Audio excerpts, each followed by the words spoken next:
Selamat datang di channel Alur Donghua. Sebelum menonton, silahkan subscribe, biar Mimin tambah semangat update-nya. Pengadilan Surgawi, Puncak Waktu.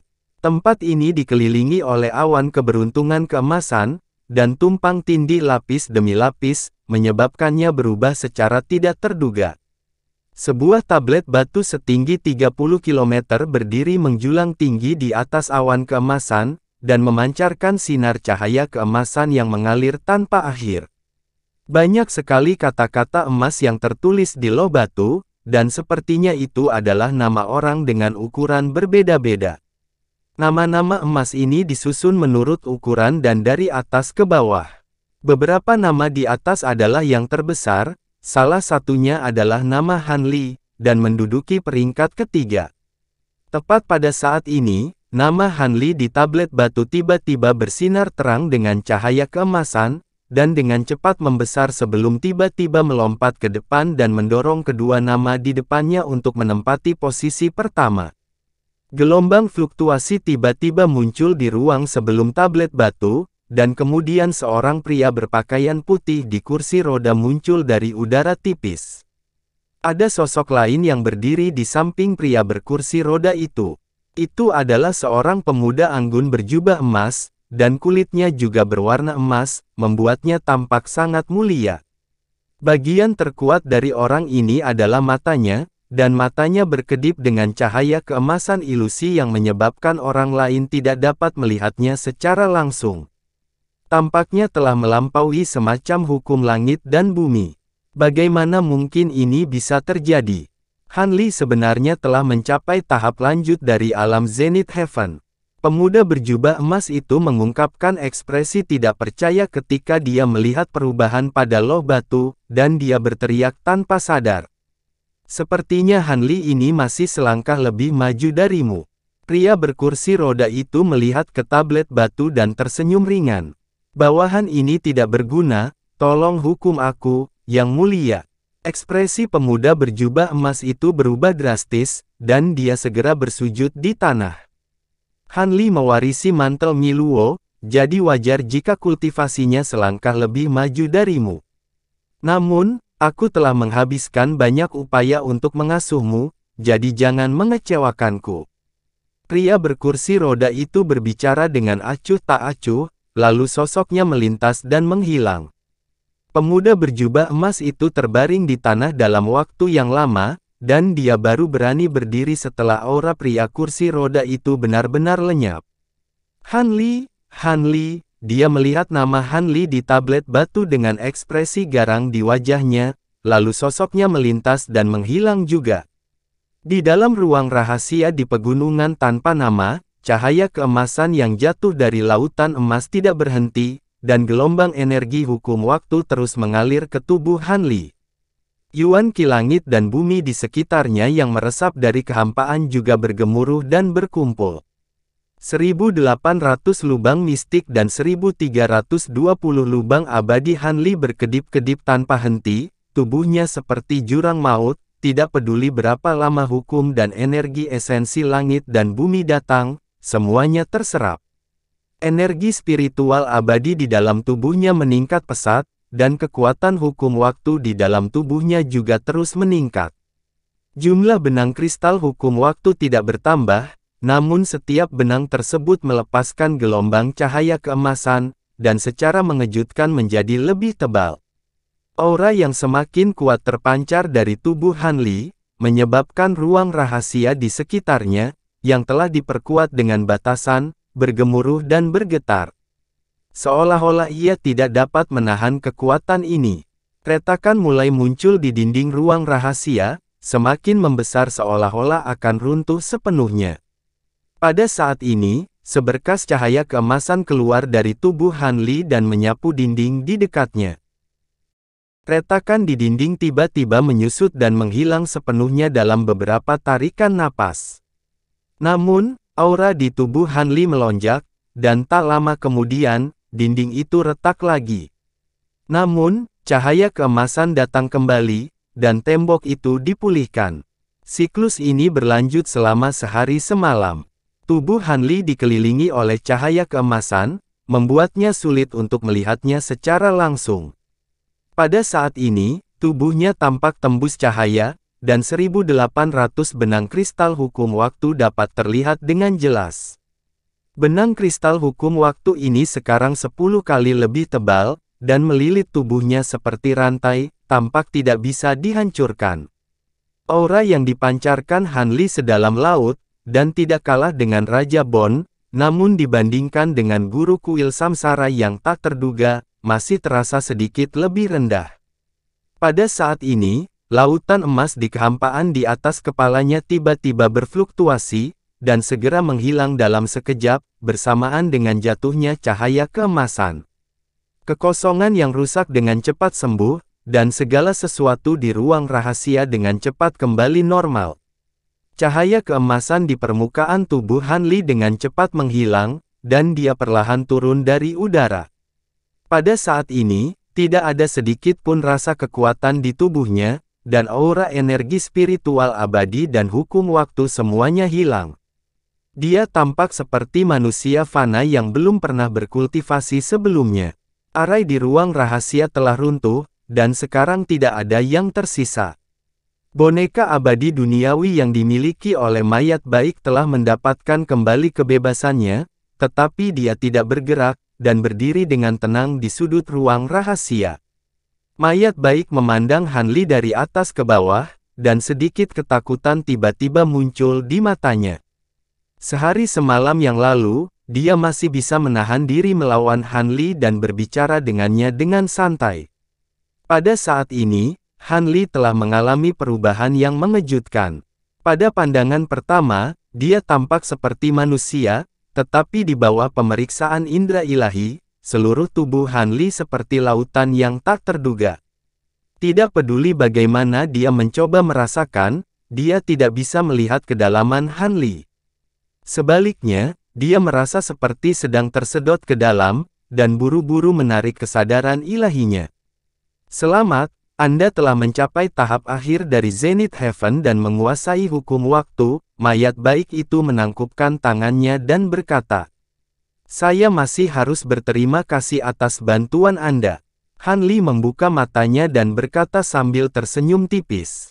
Mayat baik menggelengkan kepalanya dan berkata dengan acuh tak acuh, "Dengan kemampuan ilahimu, bahkan jika aku tidak pergi, pada akhirnya aku akan tetap ditebas. Tidak perlu membicarakan bantuan. Inkarnasi abadi duniawi ini telah saya sempurnakan dengan hati-hati. Seharusnya itu cukup cocok denganmu, bukan?" Han Li melihat boneka abadi duniawi yang dimiliki oleh mayat baik.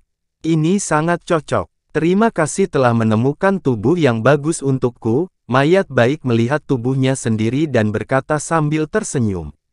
Mayat baik memandang Han Li dan memberi hormat kepadanya. "Rekan Daois Han, meskipun mengambil inisiatif untuk pergi bukanlah pencapaian besar bagi saya, itu akan menyelamatkan Anda dari sedikit masalah. Saya punya permintaan yang saya harap rekan Han akan menyetujuinya."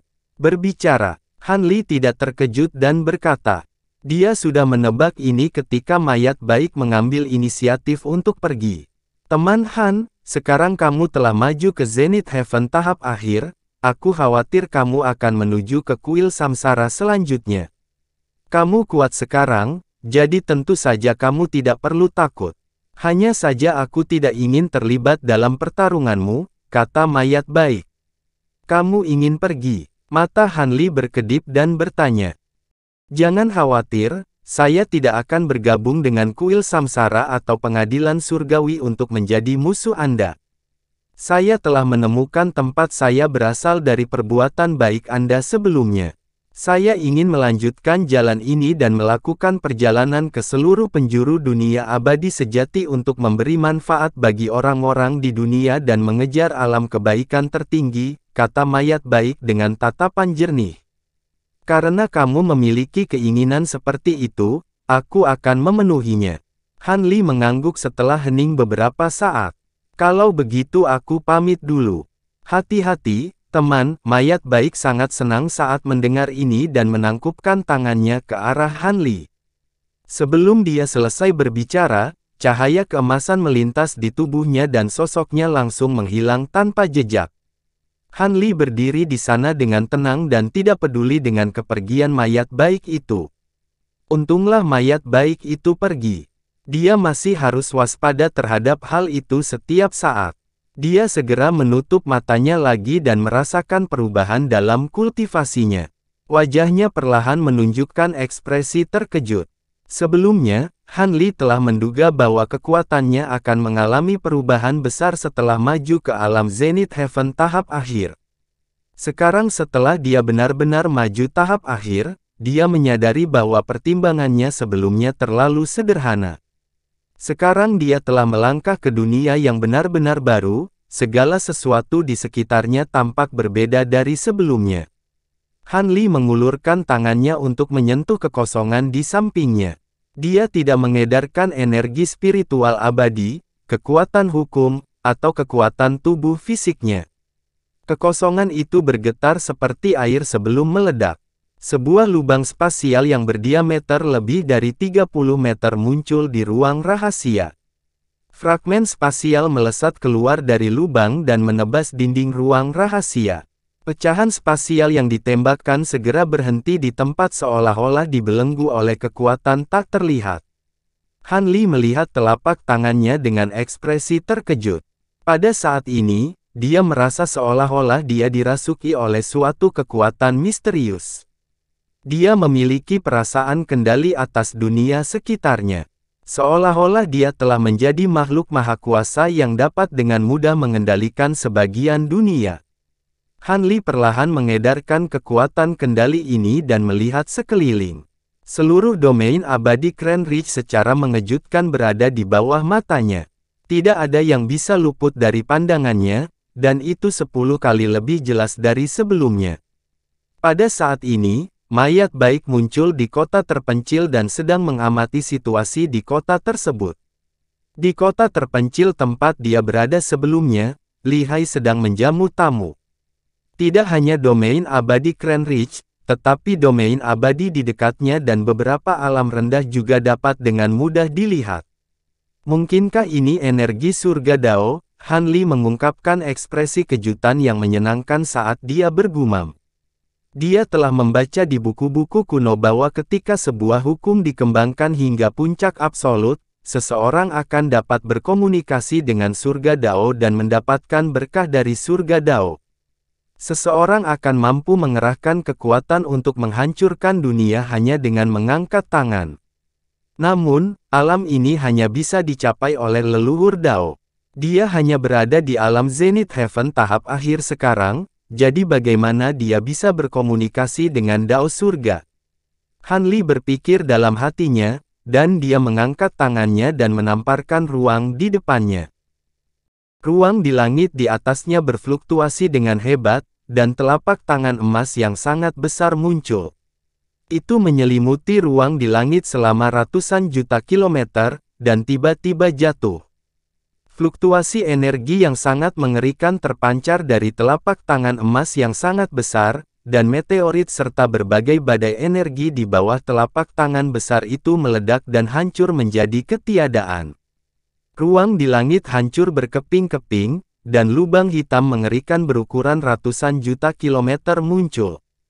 Itu memancarkan kekuatan melahap yang mengerikan dan melahap segala sesuatu di sekitarnya. Tapi tepat pada saat ini, telapak tangan emas raksasa itu menggesek pelan, dan lubang hitam yang menakutkan itu langsung menutup dan menghilang tanpa jejak. Bersamaan dengan itu, dan ruang di langit berfluktuasi dengan hebat sebelum perlahan kembali ke keadaan semula.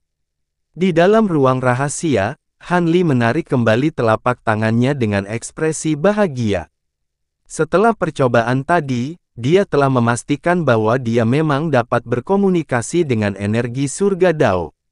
Adapun kenapa seperti ini, mungkin karena dia mengembangkan 3 hukum tertinggi, yang berbeda dari hukum biasa. Dengan kekuatannya saat ini, dia tidak takut bahkan jika dia menghadapi leluhur Dao. Han Li tiba-tiba menyadari. Tidak heran jika guru kuil samsara dan Raja Iblis begitu menakutkan meskipun mereka hanya berada di alam Zenith Heaven tahap akhir. Mereka jauh melampaui leluhur Dao biasa, dan bahkan pengadilan surgawi sangat takut pada mereka. Namun, selama dia terus berkultivasi dan mencapai puncak alam Zenith Heaven tahap akhir, dia mungkin tidak lebih lemah dari guru kuil samsara dan Raja Iblis. Han Li melihat ke depan, dan hatinya dipenuhi dengan sentimen yang tinggi. Pada saat ini, dia akhirnya berdiri di puncak keabadian, puncak sebenarnya. Waner, tunggu aku. Aku akan segera menyelamatkannya. Han Li berkata dalam hatinya. Dia menghela nafas ringan, menahan kegembiraan di hatinya, dan duduk bersila lagi. Meskipun dia telah maju ke alam Zenith Heaven tahap akhir, wilayahnya masih sedikit tidak stabil, dan dia perlu mengkonsolidasikannya. Sambil berpikir, Han Li membuka domain spiritualnya dan mengaktifkan formasi waktu spiral surgawi. Aliran waktu dalam domain segera dipercepat ratusan ribu kali lipat. Hukum waktunya meningkat pesat lagi, dan kemampuannya untuk mempercepat waktu semakin meningkat. Tidak hanya itu, kendali Han Li atas energi spiritual langit dan bumi juga meningkat pesat. Saat dia membuat segel tangan, energi spiritual langit dan bumi yang melonjak mengalir ke formasi waktu spiral surgawi untuk mempertahankan operasinya. Kecepatan formasi waktu spiral surgawi mengkonsumsi batu meta abadi menurun drastis. Han Li duduk bersila, dan 10.000 sinar cahaya keemasan muncul dan menyelimuti tubuhnya. Alam langit daratan tengah, laut selatan. Di alam surgawi yang disebut benua selatan, terdapat pegunungan pesisir yang membentang ratusan ribu mil di ujung selatan. Terdapat 98 gunung berapi aktif di wilayah tersebut. Satu atau dua gunung berapi aktif ini akan meletus hampir setiap 100 tahun. Setiap kali hal itu terjadi, hal itu akan menarik banyak kultivator individu dan sejumlah besar sekte surgawi kecil dan menengah dari benua selatan untuk menontonnya. Tentu saja, orang-orang ini tidak datang untuk menyaksikan pemandangan luar biasa ini karena tidak ada hal lain yang lebih baik untuk dilakukan, tetapi untuk mencoba peruntungan untuk melihat apakah mereka dapat menemukan materi spiritual yang disebut batu pemurnian api, dari magma yang dibuang oleh letusan gunung berapi. Di masa lalu, pengadilan surgawi menutup mata terhadap hal semacam ini, membiarkan mereka mengandalkan keberuntungannya untuk mendapatkan nasib abadi. Namun situasinya tahun ini sedikit berbeda. Diperkirakan akan ada 17 gunung aktif yang meletus dalam waktu bersamaan. Pada akhirnya, ketika tanda-tanda letusan baru saja muncul, utusan langit dari menara penekan surga di benua selatan mengambil tindakan dan mengarahkan aliran api ke laut barat. Pada akhirnya tidak meletus. Para kultivator individu dan sekte surgawi kecil dan menengah di benua itu tidak memiliki keluhan sedikit pun tentang hal ini. Itu semua karena acara terbesar di dunia abadi sejati, perjamuan Bodhi, akan segera dimulai. Di antara 98 pegunungan vulkanik di ujung barat, terdapat tempat yang sangat penting di pengadilan surgawi. Itu adalah gerbang surgawi yang berdiri di tengah-tengah pegunungan. Gerbang surgawi ini adalah gerbang selatan menuju alam surgawi daratan tengah dari alam surgawi lainnya. Biasanya disebut gerbang selatan. Meskipun disebut gerbang, itu sebenarnya adalah formasi teleportasi yang sangat besar. Ada puluhan ribu formasi teleportasi dengan berbagai ukuran. Itu bisa menghubungkan 35 dari 36 wilayah besar lainnya dan mengangkut ratusan ribu orang pada saat yang bersamaan. Ketika gerbang surgawi terbuka, ia bahkan dapat membangun jalur spasial yang menghubungkan 35 alam surgawi utama lainnya, sehingga kedua alam tersebut dapat datang dan pergi tanpa halangan. Faktanya, ada 3 gerbang surgawi lainnya seperti menara penekan surga. Wilayah abadi dataran tengah adalah inti dari dimensi abadi sejati, dan terdapat total 9 negara bagian dan 4 samudra di dalamnya. Setiap negara bagian adalah benua tanpa batas, dan mereka dipisahkan satu sama lain oleh 4 samudera tanpa batas.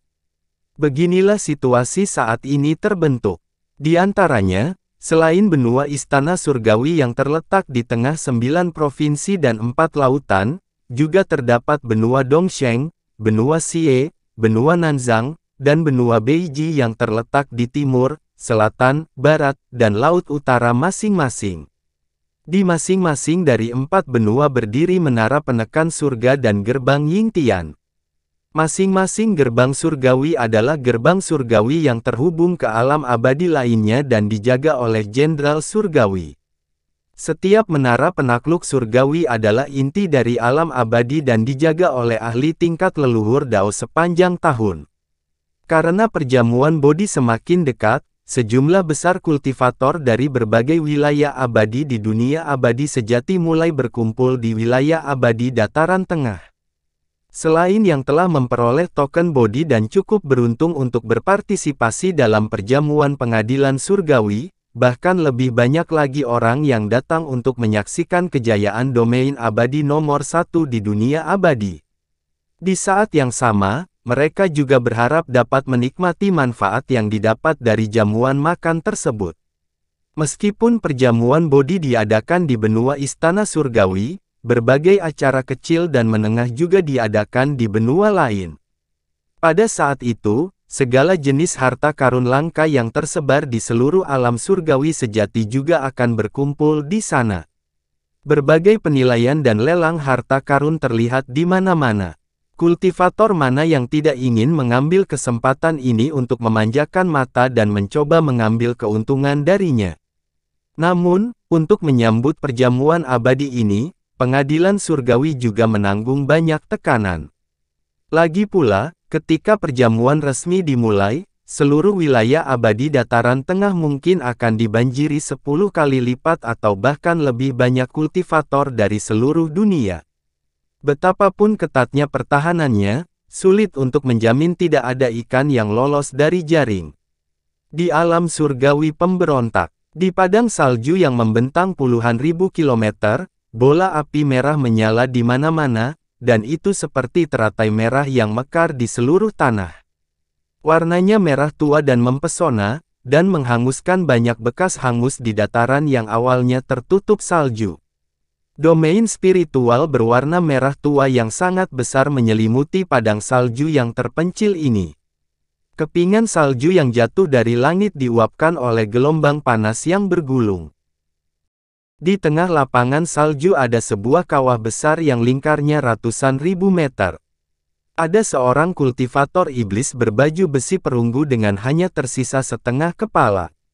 Menilai dari darah emas yang mengalir dari tubuhnya, orang dapat mengatakan bahwa kultivasinya ketika dia masih hidup tidaklah rendah. Dari sisa separuh kepalanya, seseorang masih bisa melihat penampakan asli seekor anjing serigala, namun ia terlihat terlalu ganas dan berdarah. Faktanya, dia adalah leluhur dari Gua Segudang Iblis, sekte kultivasi iblis terhebat di wilayah abadi pemberontak Wei, dan dia berada pada tahap lanjut dari alam Zenith Heaven. Awalnya ia berencana untuk membawa murid-murid pribadinya untuk berpartisipasi dalam perjamuan Bodhi di alam surgawi wilayah tengah. Namun, mereka disergap dalam perjalanan menuju formasi teleportasi. Dia nyaris tidak berhasil membiarkan jenazahnya tetap utuh, sementara murid-murid lainnya menjadi abu, tidak meninggalkan apapun. Seorang pria jangkung dengan tubuh bagian atas telanjang melompat turun dari tepi kawah besar dan mendatangi mayat kultivator iblis. Dia memiliki rambut keriting merah setengah panjang yang dengan santai menutupi bahunya. Wajah bersudutnya setenang air, dan tidak ada sedikit pun emosi yang terlihat. Bintik-bintik merah awan api masih muncul di kulitnya yang terbuka, berkedip-kedip terang dan redup. Aura panas yang dipancarkan dari dalam menyebabkan ruang di sekitarnya terbakar hingga sedikit terdistorsi. Dia membungkuk, mengambil token Bodhi dari tubuh kultivator iblis, mengusap darah di atasnya, dan melemparkannya keluar dari kawah di belakangnya sambil mencibir. Di tepi kawah besar, seorang wanita berpakaian hitam memegang payung mengangkat tangannya untuk menangkapnya. Setelah melihat sekilas, dia menyimpannya. Sosok wanita itu anggun, dan kulitnya seputih batu giok halus. Wajahnya semakin cantik dan tanpa celah. Dia kecantikan yang tiada taranya, tidak peduli bagaimana orang memandangnya. Namun, rambut panjang yang tergantung di depan keningnya menutupi separuh pipinya. Di sudut yang sedikit terbuka, terlihat bekas sisik ikan. Yan Ke, orang itu telah dibunuh dan barangnya telah diambil. Kita bisa pergi sekarang. Menurut perintah kepala kuil, anjing militer ini hanyalah sampah yang bisa dibunuh atau tidak. Sebaliknya, Tong Qiyu adalah target yang harus kita bunuh. Suara wanita itu sangat menyenangkan. Mengerti, pria berambut merah itu menjawab. Dia masih mengambil gelang penyimpanan dari lengan anjing militer itu, dan dengan lompatan, terbang keluar dari kawah yang dalam. Terkadang amarahmu sangat keras kepala. Kamu harus datang ke sini. Wanita itu melirik pria berambut merah dan mendesah pelan. Membunuhnya juga merupakan pengingat bagi Tong Qiyu. Dia mungkin tidak akan segera pergi ke alam surgawi daratan tengah. Tapi itu juga bagus. Ini menyelamatkan kita dari kesulitan mencarinya di jalan. Lebih baik kita langsung membunuh jalan menuju gerbang gunung. Xuan Yu, murid sekte tersebut dapat diabaikan, tetapi aula master leluhur harus dimusnahkan, kata Yan Ke. Saya hanya peduli dengan kepala Tong Qiyu. Anda dapat melakukan apapun yang Anda inginkan. Kepala kuil berkata bahwa 8 putra samsara semuanya dimobilisasi untuk pertama kalinya. Semakin besar keributannya, semakin baik. Wanita bernama Xuan Yu berkata dengan santai. Mengerti, Yan Ke berkata tanpa ekspresi. Ayo pergi, kata Xuan Yu. Dengan itu, keduanya melompat ke langit bersama-sama dan menghilang. Serangan umum dan pembunuhan sekte seperti itu dilakukan secara terbuka atau diam-diam di banyak alam abadi sejati. Di antaranya ada yang sukses dan gagal, namun pada akhirnya jumlah orang yang dibunuh lebih banyak. Namun entah kenapa, kematian seorang ahli hebat di alam surgawi yang besar pada suatu malam di hutan belantara adalah peristiwa besar yang dapat mengguncang seluruh alam surgawi di masa lalu. Namun saat ini, rasanya seperti melempar batu ke laut. Sebagian besar alam surgawi masih dipenuhi dengan suasana meriah dari perjamuan Bodhi. Namun di bawah keaktifan ini, sudah ada arus bawah. Pada saat yang sama, di alam surgawi yang tidak diketahui, ada ngarai besar berbentuk labu yang penuh dengan racun. Ada mayat di mana-mana, dan api hantu memenuhi langit. Sepanjang perjalanan dari pintu masuk lembah, berbagai macam kerangka manusia dan hewan berserakan di mana-mana. Di antaranya adalah kerangka binatang hutan biasa, sisa-sisa berbagai binatang iblis yang kuat, dan sisa-sisa banyak kultivator alam surgawi. Beberapa di antaranya bahkan berupa tulang yang memancarkan aura ganas. Racun di kedalaman lembah lebih tebal, dan terdengar suara ketukan samar. Melalui kabut tebal, dia bisa melihat seorang gadis cantik berpakaian kuning muda duduk bersila di atas batu besar yang terjal. Dia memiliki sehelai rumput di mulutnya. Gadis itu tidak lain adalah Jin Tong, yang meninggalkan Han Li dan datang ke sini sendirian. Pada saat ini, dia sedang memegang tulang panjang binatang iblis dan menjatuhkannya ke batu besar di bawahnya. Hei, aku sudah lama mencarimu. Bukan ide yang baik untuk bersembunyi dan tidak keluar. Kamu adalah dewa pemakan emas terakhir dari alam Zenith Heaven di seluruh alam abadi sejati selain aku. Selama ini saat aku melahapmu, pemulihan posisi leluhur Dao kita sudah dekat. Apakah kamu tidak ingin balas dendam? Apakah Anda ingin bersembunyi di sini selama sisa hidup Anda? Apakah kamu belum merasa muak setelah makan sampah selama bertahun-tahun? Kata Jin Tong. Batu besar itu tidak bergerak sama sekali. Tidak ada respon lain di lembah itu kecuali suara gedoran. Baiklah, aku akan memenuhi keinginanmu. Jin Tong meludahkan helai rumput di mulutnya ke samping dan berkata dengan kilatan di matanya. Begitu dia selesai berbicara, sosoknya tiba-tiba terbang, dan tulang panjang di tangannya yang tampak seperti tongkat pemukul anjing terlempar ke bawah seperti lembing. Itu terbungkus dalam hembusan angin dan guntur, dan langsung menabrak batu raksasa. Diiringi ledakan yang keras, batu bergerigi itu tiba-tiba pecah dan meledak menjadi bubuk. Seberkas cahaya keemasan keluar dari dalam, dan seekor kumbang emas besar melebarkan sayapnya dan terbang langsung ke langit. "Menurutmu kemana kamu akan pergi?" Jin Tong berteriak dengan suara rendah dan melompat ke langit. Cahaya keemasan juga melonjak, dan dia menampakkan wujud aslinya. Dia bertarung dengan Golden Devouring Immortal yang auranya tidak kalah dengannya. Kehampaan bergetar hebat, dan cahaya keemasan hukum terjalin dengan retakan spasial hitam. Lingkungan sekitar ratusan ribu mil menjadi medan perang, namun sulit menentukan pemenangnya.